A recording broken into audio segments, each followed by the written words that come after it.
Hello guys. Hello yogis, आप सभी का हार्दिक स्वागत है कृष्णा अस्त्र योग में। चलिए कमर गर्दन को सीधा कर लीजिए, हाथों की मुद्रा ज्ञान मुद्रा बनाएंगे इस प्रकार से। इंडेक्स फिंगर और थंब को एक साथ, बाकी तीन उंगलियां बिल्कुल परस्पर एक साथ घुटने पर रख लीजिए। Backbone should be erect, close your eyes and after gyan mudra place on your thigh. Take a deep breath and start Om chanting 3 times.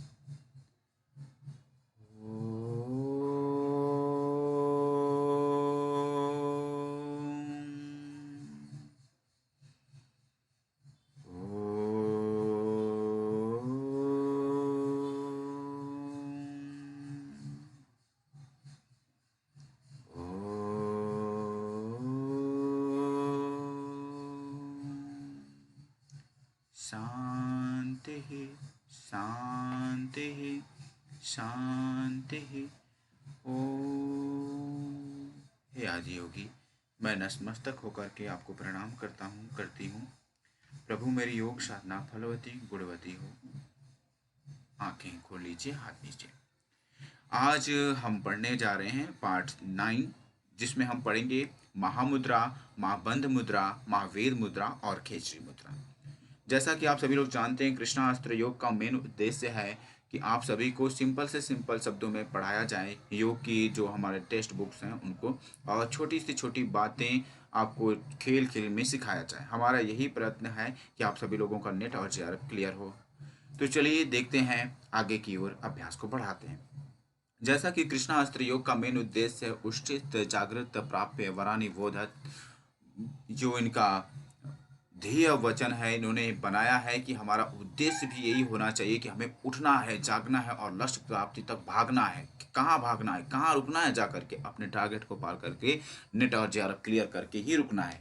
जब नेट क्लियर हो गया तो फिर अभी भी हमारी यात्रा बंद नहीं हुई है, फिर पीएचडी करना है, पीएचडी कर करके प्रोफेसर बनना है और अपने ज्ञान रूपी दीपक से कई सारे बुझे हुए दीपकों को जलाना है। तो चलिए, जैसा कि यहाँ पर मेंशन किया गया है, पेपर 1 और पेपर 2 योगा हम आपको पढ़ाएंगे। इसके बाद मूक टेस्ट होगा वीकली, जैसा कि इससे पहले वीक में हो चुका है।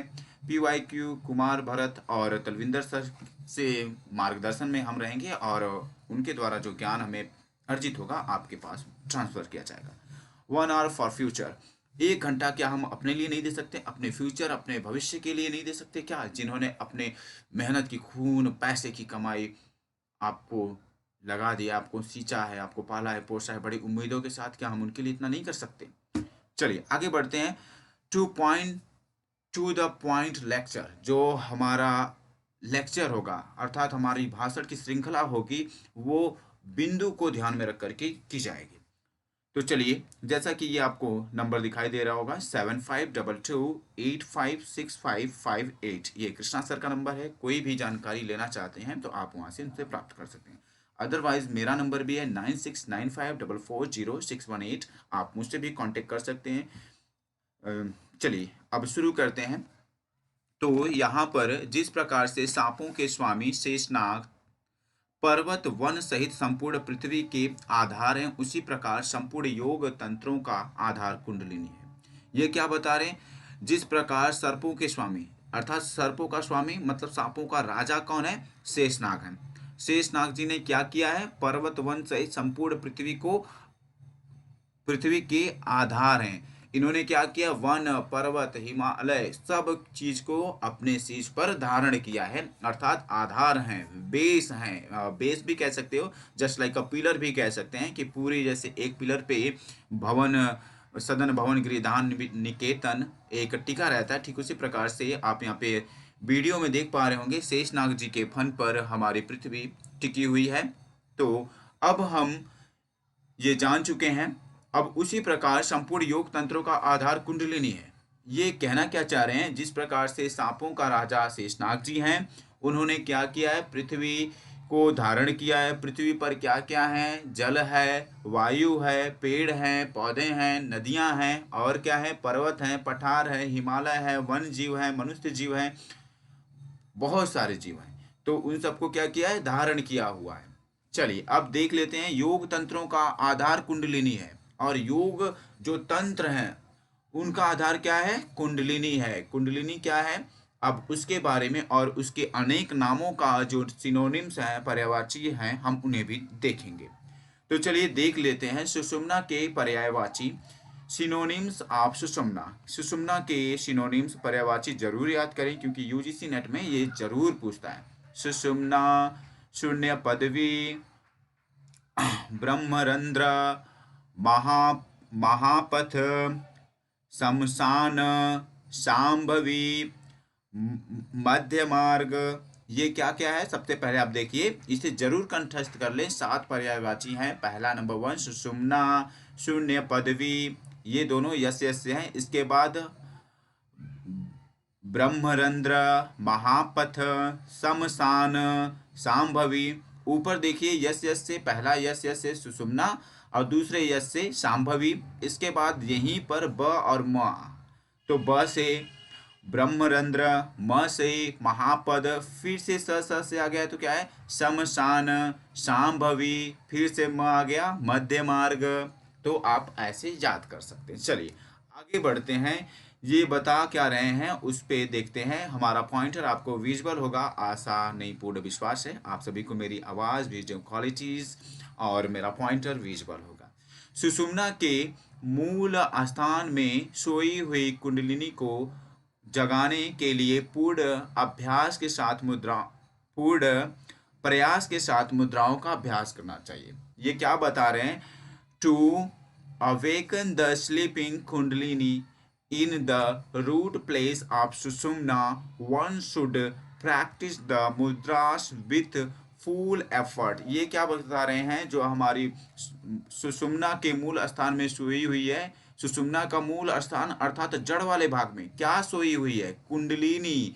कुंडलिनी शक्ति जो है वो सोई हुई है। उसे करना क्या है? जगाने के लिए। किस कि कुंडलिनी शक्ति को क्या करना है? जगाना है। जगाने के लिए क्या करना है? प्रयास के साथ। जगाने के लिए हमें क्या करना पड़ता है? प्रयास करना पड़ता है। प्रयास करना है। किसके साथ प्रयास करेंगे? तो हमें मुद्राओं के साथ प्रयास करना है, मुद्राओं का अभ्यास करना चाहिए। जब हम मुद्राओं का अभ्यास करेंगे तो हमारी जो कुंडलिनी शक्ति सोई हुई है वो क्या होगी? अवेकन होगी, जागृत होगी। चलिए आगे बढ़ते हैं। जैसा कि आप सभी लोग जानते हैं, ये जो हम हठ योग के ग्रंथ पढ़ रहे हैं, इसके लेखक स्वात्मा रामसूरी जी हैं। स्वात्मा रामसूरी जी ने 10 मुद्राओं का वर्णन किया है। वो 10 मुद्राएं कौन कौन सी हैं देखते हैं। तो आप सभी लोग कंठस्थ करें। ये जो 10 मुद्राएं हैं बड़े इंपॉर्टेंट है। हर साल में 2 बार एग्जाम होते हैं। 2 बार के एग्जाम में हठ योग से जरूर क्वेश्चन आते हैं। महामुद्रा, महाबंध, महावेद, खेचरी, उड्डयन, मूलबंध, जालंधर बंध, विपरीत करणी, वज्रौली, शक्ति चालिनी। आपको शॉर्ट वीडियो भी हम बना बना करके डाल रहे हैं, ताकि आप शॉर्ट वीडियो के, अगर आपको देखना पसंद है तो आप शॉर्ट वीडियो के द्वारा ही अपना पठन पाठन करें। जैसा कि हमारा मेन उद्देश्य बार बार आपको बताया जाता है कि आप एनीवेयर एनी प्लेस कहीं भी रहिए, आप पढ़ना चाहते हैं तो हम आपके साथ दिलो जान से लग जाएंगे। तो चलिए देख लेते हैं। सबसे पहले म 3 बार म आया है। तो पहला म से महामुद्रा, दूसरे म से महाबंध, तीसरे म से महावेद, इसके बाद ख और ऊ है। ख से खेचरी, ऊ से उड्डयन। ठीक है, चलो फिर म आ गया। म से मूलबंध, इसके बाद ज व स, तो ज से जालंधर, व से विपरीत करणी, व से वज्रौली, स से शक्ति चालनी। तो यहाँ पर देख लेते हैं, बहुत ही सिंपल तरीका मैं बता रहा हूँ आपको कि म कितनी बार आए। 1 म, 2 म, 3 म, और यहाँ पे मूल बंद वाला 4 म, 4 म आ गया है। और व की संख्या कितनी है? व की संख्या 1 और 2, 2 बार व आया हुआ है। बाकी स, ख, उ ये जो है सिंगल सिंगल है। आप लोगों को रटेंगे तो भी याद आ जाएगा। महामुद्रा, महाबंध, महावेद, खेचरी, उड्डयन, मूल, जालंधर, विपरीत, वज्रौली, शक्ति चालनी। बस चलिए अब आगे बढ़ते हैं। अब हम इसके क्रिया विधि को देखेंगे कि हाउ टू प्रैक्टिस मूल बंधा। मैं आप सभी को मूल बंधा या महामुद्रा और उनके बेनिफिट्स क्या क्या हैं इसके बारे में भी हम जानेंगे। तो मैं आपको बहुत ही छोटे छोटे शब्दों में पढ़ाने की कोशिश कर रहा हूँ, समय की बचत करने की कोशिश कर रहा हूँ। बट जिन्हें नहीं समझ में आ रहा है डीप स्टडी करना है तो वो अपने बुक से स्टडी करेंगे, अदरवाइज हम लॉन्ग भी बुक पीडीएफ जब जनरेट करेंगे हम तो आपको डीपली भी पढ़ाया जाएगा, विस्तार से पढ़ाया जाएगा। तो अभी आप बस देखते रहिए, अगर आपको पढ़ने में ना समझ में आए तो आप फिगर को भी देखकर समझ सकते हैं। तो ये बता रहे हैं, बाएं पैर की एड़ी से सिमनी को दबाएं तथा दाहिने पैर को फैलाकर उसे दोनों हाथों से दृढ़ता से पकड़ें। जालंधर बंद लगाकर श्वास का पूरक करें। यथासंभव कुंभक के पश्चात धीरे धीरे श्वास का रेचन करें। क्या बता रहे हैं? Pressing the perineum with the left heel and extended right leg should be hold firmly by both hands. Apply Jalandhar Bandha and inhale after Kumbhaka as slowly as possible. Exhale slowly. अब मैं आपको दिखा देता हूँ ये क्या कह रहे हैं। सबसे पहले इन्होंने क्या किया, एक पैर को बिल्कुल सीधा किया है, दूसरे पैर को ये देखिए मोड़ करके कहाँ लगा है, पेरिनियम वाले भाग के पास। पेरिनियम वाला भाग जो हमारा रिप्रोडक्टिव सिस्टम है, हमारा सीसन है, या फिर हम उसे पेनिस कह सकते हैं आज के मॉडर्न साइंस के अकॉर्डिंग। तो उन्होंने अपने पैर को यहाँ पे रखा है, दोनों हाथों से क्या किया है, यहाँ पर देखिए अपने टोस को पकड़ा हुआ है। किया क्या है देखिए, बाएं पैर की एड़ी से सिमनी को दबाया हुआ है, ठीक है। दाहिने पैर को फैलाकर, और जो दाहिना पैर उसे क्या किया, ये देखिए बिल्कुल फैलाया हुआ है। दोनों हाथों से दृढ़ता से पकड़ें, दोनों हाथों से आप देख पा रहे होंगे दृढ़ता से पकड़ा हुआ है इन्होंने। जालंधर बंद लगाकर श्वास का पूरक करें। गले को थोरेट वाले भाग को लॉक किया है, थोरेट्स जो इनका थ्रोट वाला भाग है, और लॉक तो किया ही है बट वहां से सांस भी लिया जा रहा है। यथासंभव कुंभक के पश्चात धीरे से श्वास का रेचन करें, और फिर जाकर के पूर्णतः श्वास को लॉक कर लेना है, और फिर धीरे धीरे श्वास को छोड़ देना है। तो चलिए अब बेनिफिट्स के बारे में बात करते हैं। इसके बेनिफिट्स क्या क्या हैं, तो बता रहे हैं, इससे प्राण किसी जगे हुए सांप की भांति सीधी ऊपर की ओर जाती है। Due to this the life is straight towards like one awakened snake। क्या बता रहे हैं कि इससे प्राण किसी जगे हुए नाग की भांति, सर्प की भांति सीधी ऊपर की ओर जाती है। सिंपल भाषा में बताऊं, एक मदारी आता है, जैसे ही पिटारे को खोलता है, सांप के करता है, ऐसे खड़ा हो जाता है। जस्ट आप समझ लीजिए कि वही है, एकदम इस प्रकार से नाग खड़ा हुआ है। अब हम इसके बेनिफिट्स की बात करेंगे। जब हम महामुद्रा करते हैं तो उसके लाभ कहाँ और कैसे क्या क्या हैं उसके बारे में बात करेंगे। तो ये बता रहे हैं, due to this the life is start upward like a awaken snake. प्राण किसी जगे हुए नाग की भांति सीधी ऊपर की ओर जाती है, ठीक है। अब देख लेते हैं इसके बाद क्या बता रहे हैं, by practising this the kundalini shakti directly enter the Sushumna and the Ida and Pingala nadis become powerful. क्या होगा इससे हम जान लेते हैं, हिंदी में पढ़ लेते हैं। इसके अभ्यास से कुंडलिनी शक्ति सीधे सुषुम्ना में प्रवेश करती है। इससे अभ्यास जब करेंगे, प्रैक्टिस करेंगे, तो क्या होगा, कुंडलिनी शक्ति वो सीधे सुषुम्ना में इंटर करेगी, प्रवेश करेगी, ठीक है, कर लिया। फिर इसके बाद क्या होगा, ईड़ा पिंगला नाड़ियां शक्तिहीन हो जाएंगी, और जो ईड़ा पिंगला नाड़ियां हैं वो परिणाम स्वरूप शक्तिहीन हो जाएंगी। महामुद्रा के नियमित अभ्यास से सभी क्लेश दोष मृत्यु का भय दूर हो जाता है और परम ज्ञान प्राप्त होता है। क्या बता रहे हैं, by regular practice of mahamudras all troubles, faults and fear of death are removed and ultimate knowledge is attained। ये बता रहे हैं, महामुद्रा का अगर आप डेली अभ्यास करते हैं, डेली प्रैक्टिस करते हो, तो क्या होगा, क्लेश का नाश हो जाएगा, दोषों का नाश हो जाएगा, मृत्यु का भय दूर हो जाएगा, परम ज्ञान की प्राप्ति होगी। जो परम ज्ञान है, यथेष्ट ज्ञान है, उसका क्या होगा, जानकारी हो जाएगी।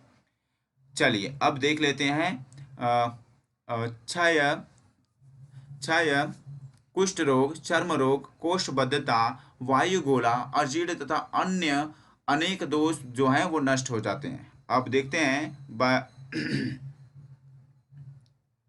ये बता रहे हैं कि by regular practice of mahamudras all troubles faults and fear of death, जो ये हमने पढ़ लिया है। अब नीचे देख लेते हैं। ट्यूबरक्लोसिस, क्षय रोग को ट्यूबरक्लोसिस कहते हैं। लिपोसिस जो है वो कुष्ठ रोग है। स्किन डिजीज को चर्म रोग कहते हैं। गाउट को कोष्ठबद्धता कहते हैं। इंडाइजेशन को वायुगोला and many others defects are also eliminated. जो अनेक प्रकार के डिफॉल्ट हैं या फिर प्रॉब्लम है, बाधाएं, वो क्या दूर हो जाती हैं। चलिए अब दूसरा पढ़ने जा रहे हैं, तो उसका नाम है महाबंध। महाबंध के बारे में देख लेते हैं। After holding the breath, Jalandhar bandhas, Mool bandhas and Shambhavi mudra are to be applied practice in Swastikasana और पद्मासना। ये क्या कह रहे हैं, श्वास को भरकर जालंधर बंद, श्वास को पहले ले लेना है, अर्थात inhaling the breath, inhale and Jalandhar bandh, श्वास को रोक लिया। इसके बाद क्या करना है, मूल बंद तथा सांभवी मुद्रा लगानी है।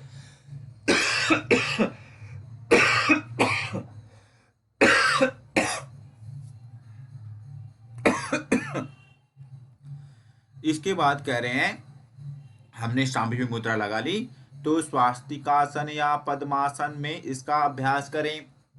अब मेडिटेटिव आसन में, कौन सा मेडिटेटिव आसन में इसका अभ्यास करना है, तो आप यहाँ पर चॉइस रख सकते हैं। नंबर 1 पे स्वास्तिक आसन रख सकते हैं, नंबर 2 पे पद्मासन रख सकते हैं। As your choice, as your wish. तो नोट अर्थात मुख्य बिंदु क्या है उसकी बात की जा रही है। उड्डयन बंद नहीं लगाना है, उड्डयन बंद अर्थात एब्डोमिनल लॉक, पेट को लॉक नहीं करना है, बस जालंधर बंद लगाने हैं। अब हम इसके लाभ के बारे में देखते हैं, बेनिफिट्स क्या है। ये बता रहे हैं कालपाश रूपी महान बंधन को दूर करने में समर्थ है, मन को केदार आज्ञा चक्र में पहुंचाता है। क्या बता रहे हैं, पूछता है कि कालपाश रूपी बंधन को दूर करने में समर्थ और मन को केदार चक्र में पहुंचाता है। कौन सा बंध है, तो आप बताएंगे महाबंध।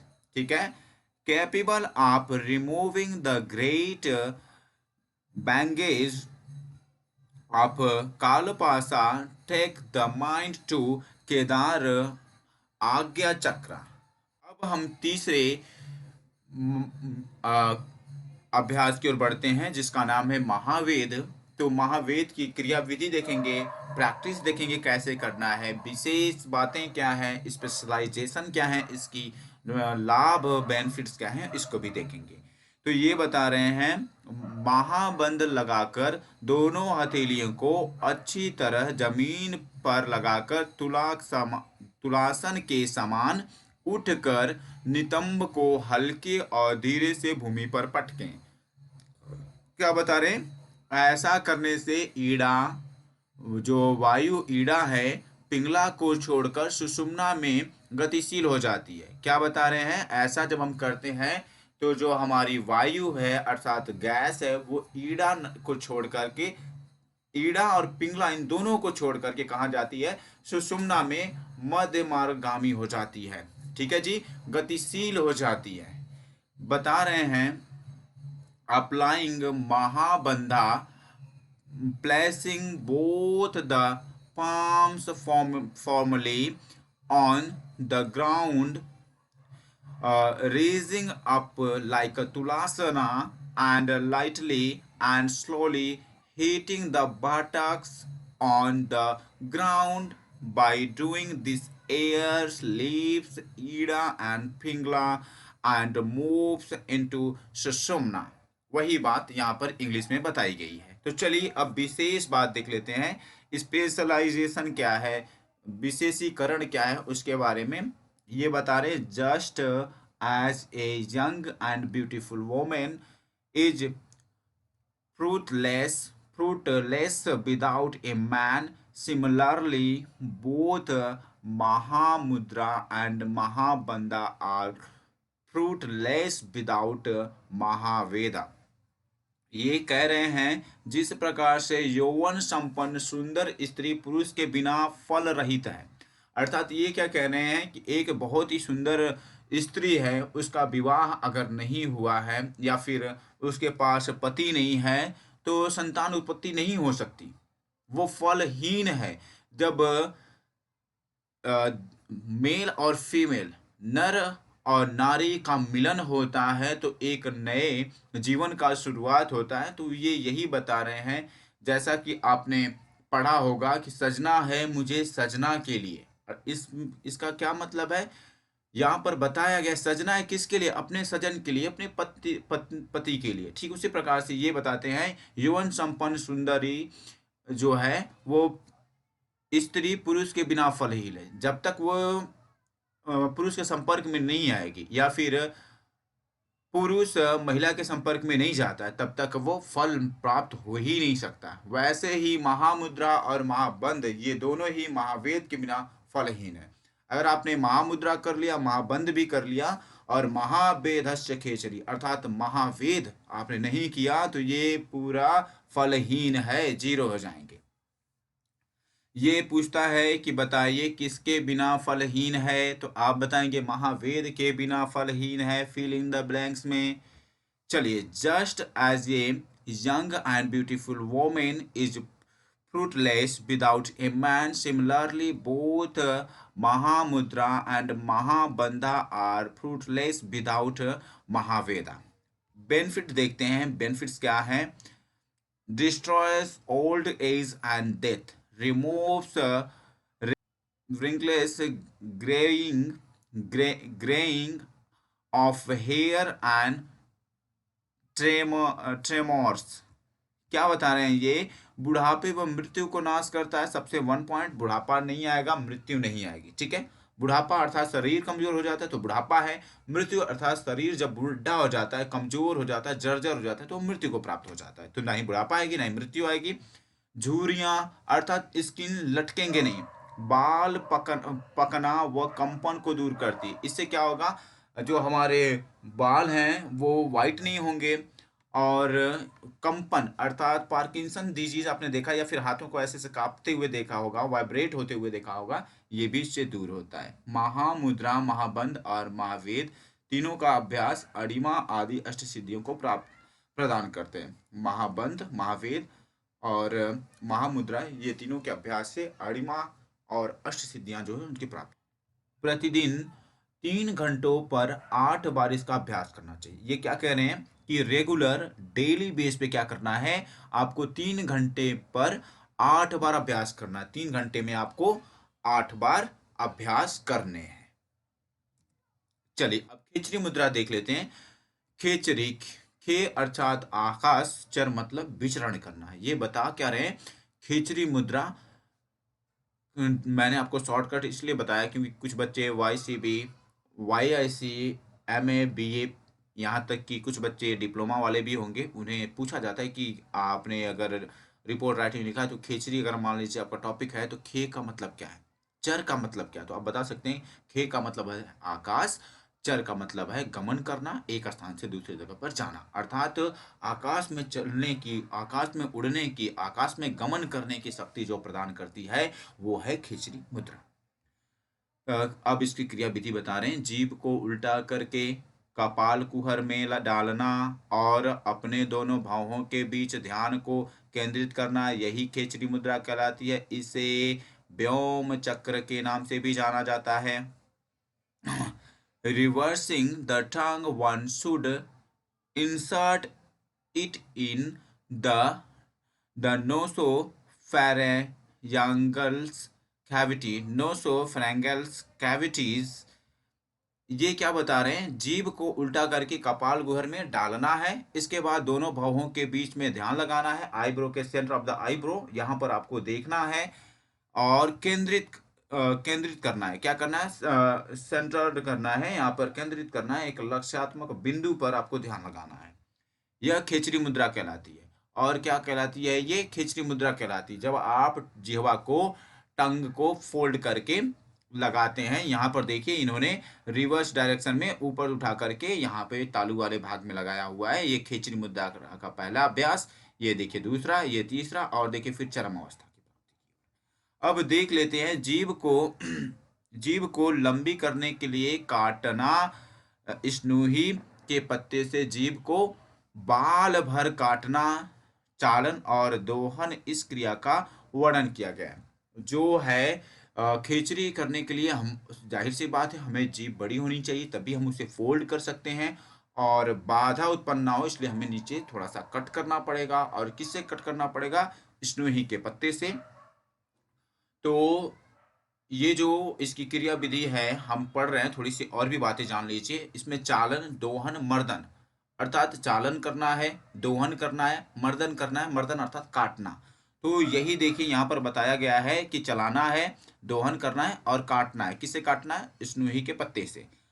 तो अगर आप हठ योग के ग्रंथ को पढ़ेंगे तो उसमें बताया जाता है काटना है, काटने के बाद चिमटे से खींचना है, और क्या लगाना है? राख लगा सकते हैं ताजी, या फिर हल्दी लगा सकते हैं। चलिए, जिह्वा के कपाल कुहर में प्रवेश से जो अमृत आज्ञा चक्र से स्रावित होता है उसे अमर वारुणी कहा जाता है।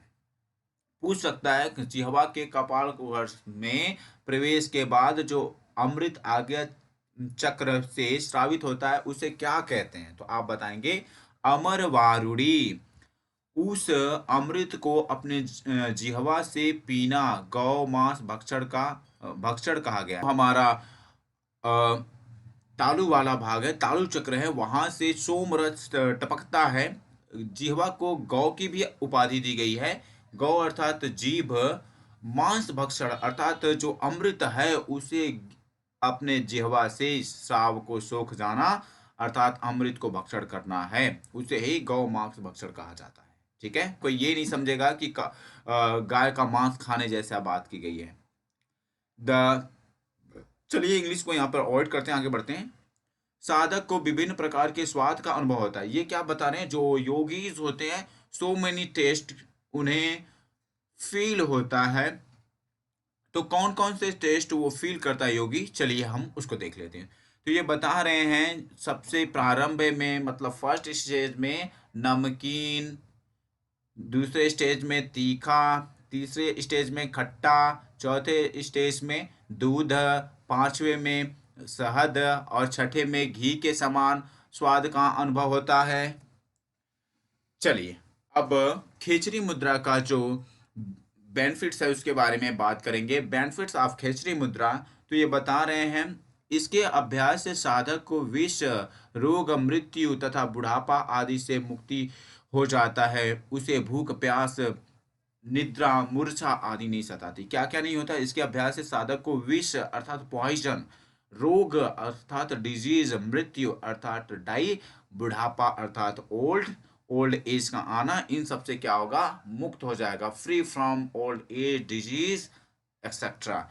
और किससे ये फ्री हो जाएगा? निद्रा से अर्थात स्लीप उसे परेशान नहीं करेगा, वो स्लीपी नहीं कहा जाएगा। भूख अर्थात हंगरी पन उसके अंदर से दूर चला जाएगा। प्यास, थ्रस्टीनेस खत्म हो जाएगा धीरे धीरे। मूर्छा अर्थात आपने सुना होगा बेहोश हो गया, अचित हो गया, अचेतन मन में हो गया। तो क्या है? वो सारी प्रॉब्लम जो है, बाधाएं उस योगी को नहीं सताती है। जो साधक खेचरी मुद्रा का अभ्यास करते हुए ऊपर से नीचे गिर रहे अमृत का पान करता है वह 6 महीने के अंदर ही अपने मृत्यु को जीत लेता है। और जो साधक इस 6 महीने तक, अर्थात 6 महीना बना ले कि मुझे 6 महीने में अमृत तत्व का सेवन करना है, पान करना है रोज, तो वो क्या करेगा? अपने आप को मृत्यु से बचा लेगा, मृत्यु पर विजय प्राप्त कर लेगा, मृत्यु को जीत लेता है, अष्ट सिद्धि की प्राप्ति करता है, अष्ट सिद्धियों को पा लेता है। अष्ट सिद्धियां क्या हैं? किसने पाया है अष्ट सिद्धियां और नवनिधियां? तो हनुमान जी ने पाया है, जिन्हें कहते हैं अष्ट सिद्धि नवनिधि के दाता, असबर दीन जानकी माता। अष्ट सिद्धियों का क्रम भी पूछता है, अष्ट सिद्धियों के नाम भी दे देता है, उसमें से 1 या 2 गलत रख रख देगा और चूज़ करने के लिए देता है। तो सबसे पहले आता है अणिमा, दूसरे नंबर पर महिमा, तीसरे नंबर पर गरिमा, चौथे नंबर पर लघिमा, 5वें पर प्राप्ति, 6वें पर प्राकम्य, 7वें पर ईशित्व, 8वें पर वशित्व। वशित्व के बाद थैंक यू सो मच। आप लोगों का बहुत बहुत धन्यवाद, आप लोगों ने अपना समय निकाला और अपने माँ बाप के सपनों के लिए, अपने सपनों के लिए इतना समय दिया। क्योंकि हम रील देखने में समय तो बर्बाद कर देते हैं, बट पढ़ाई में समय नहीं दे पाते। बहुत बहुत धन्यवाद, thank you so much. Her her